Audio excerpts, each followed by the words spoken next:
Hello, thank you for joining us today for the conversation, Preparation and Accountability, Equipping Faith Communities to Prevent and Respond to Abuse.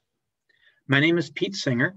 I'm a therapist and I work with kids and adults who've experienced childhood abuse and trauma. I'm also the Executive Director of GRACE, Godly Response to Abuse in the Christian Environment. GRACE was started in 2004 by Boz Chivijian, who at the time was a child abuse prosecutor.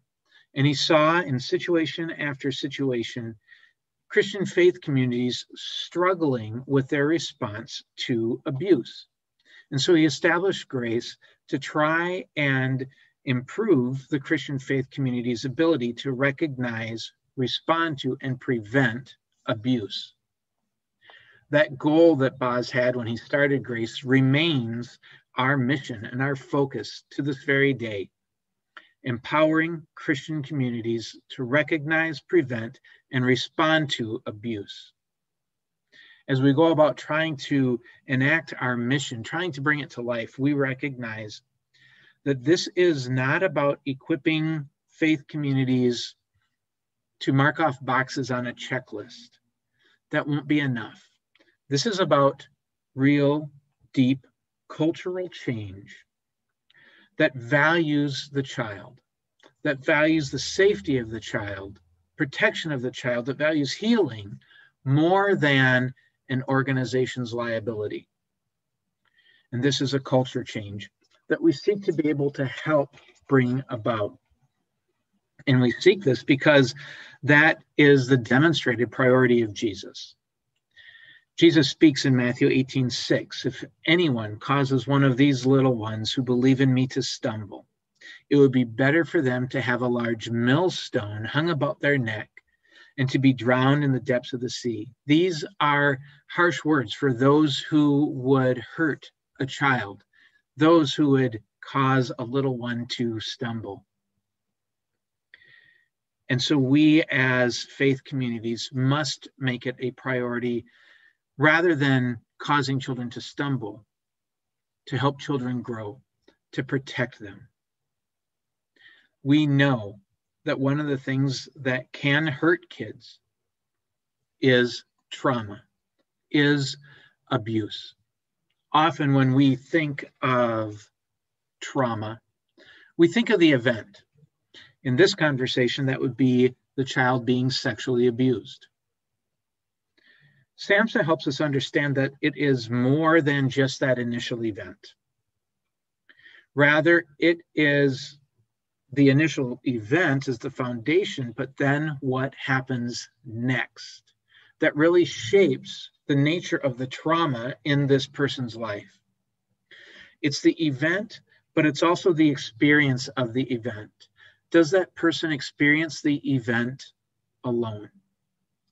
Or does the child experience the event surrounded by supporting, loving, and caring adults?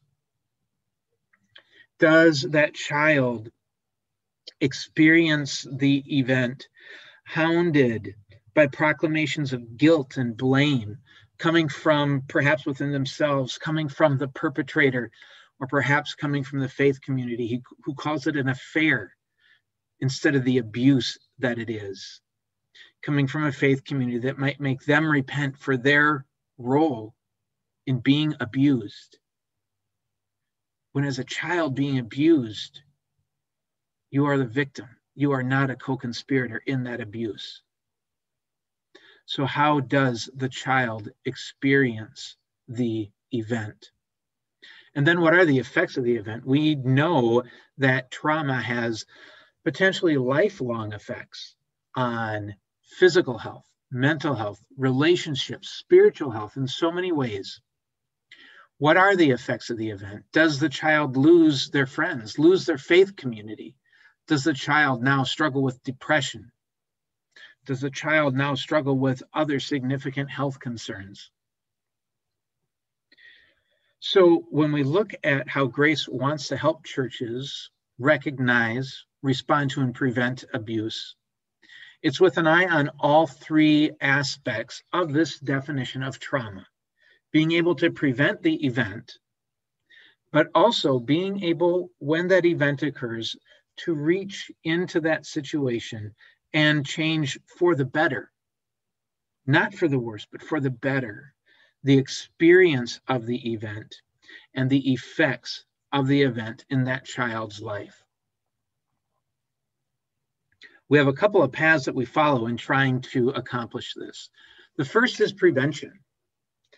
Our primary means of prevention is the safeguarding initiative. With the safeguarding initiative, Grace comes alongside of a church or other faith community for often a year or more. And during that time, we provide mentoring. We provide training for leadership in the entire congregation to understand how can we prevent abuse, and if the worst happens, how do we respond in a way that honors God and in a way that helps that child heal and recover.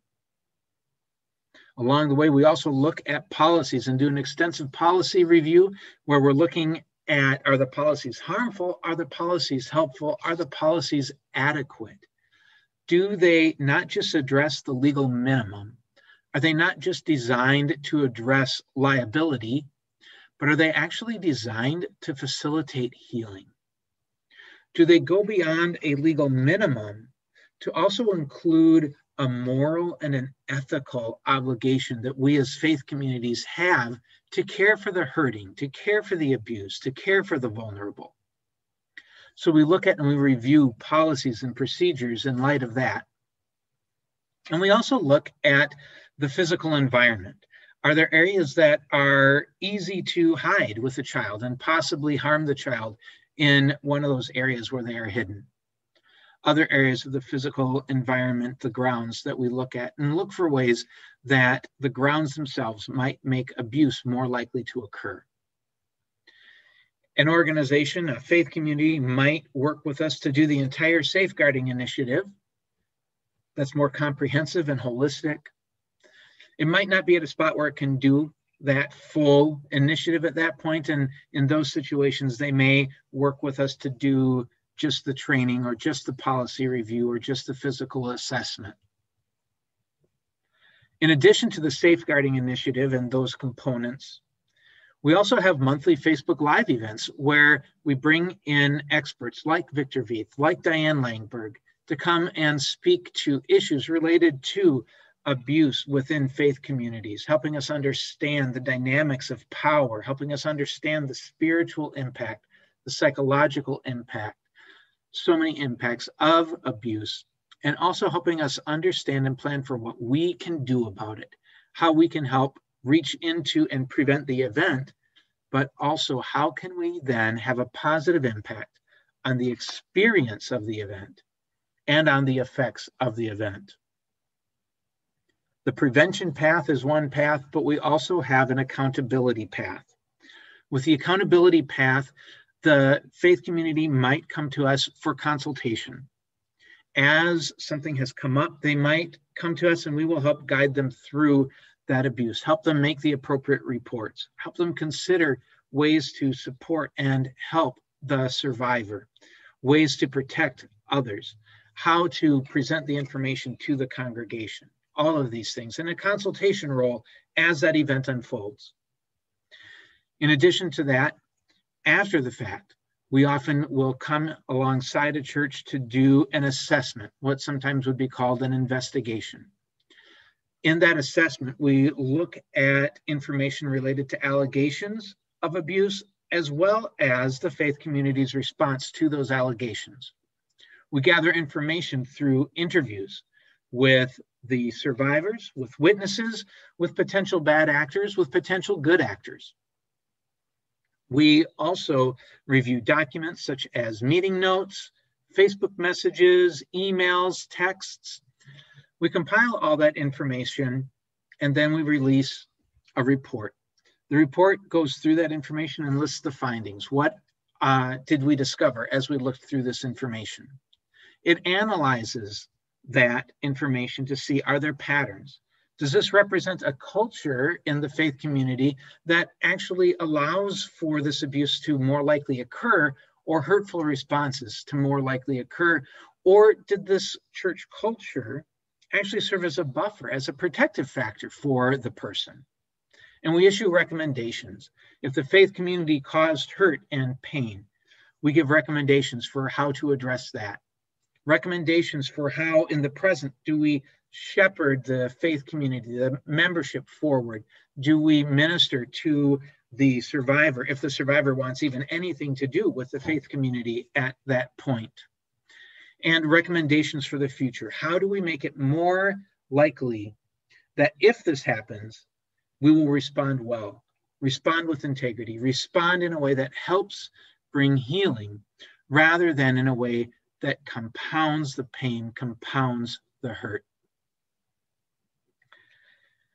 These are the paths that we take towards the goal of equipping Christian faith communities to better recognize, prevent, and respond to maltreatment. And sometimes we get to see how this comes to fruition. I'm often honored to be able to walk alongside survivors for part of their journey. This survivor reached out to me a number of months ago following abuse in her faith community. Her faith community initially struggled in their response, but then they realized what they needed to do, and they responded with integrity and in a way that brought healing. Listen to her words. I cried for a few moments. It's such a relief. I'm still processing such joy, though. It is life-changing news. This is a faith community that, even though they could not change the fact that the event had occurred, was able to reach into the survivor's life, was able to help change the experience and the effects of the event. This is what we as faith communities are called to do. And this is the mission of Grace as we seek to equip those faith communities to better recognize, prevent, and respond to abuse. Thank you for this chance to talk to you today. I would love to hear from you. You can email me at pete@netgrace.org. You can also find more information about Grace at www.netgrace.org. Have a great rest of the conference.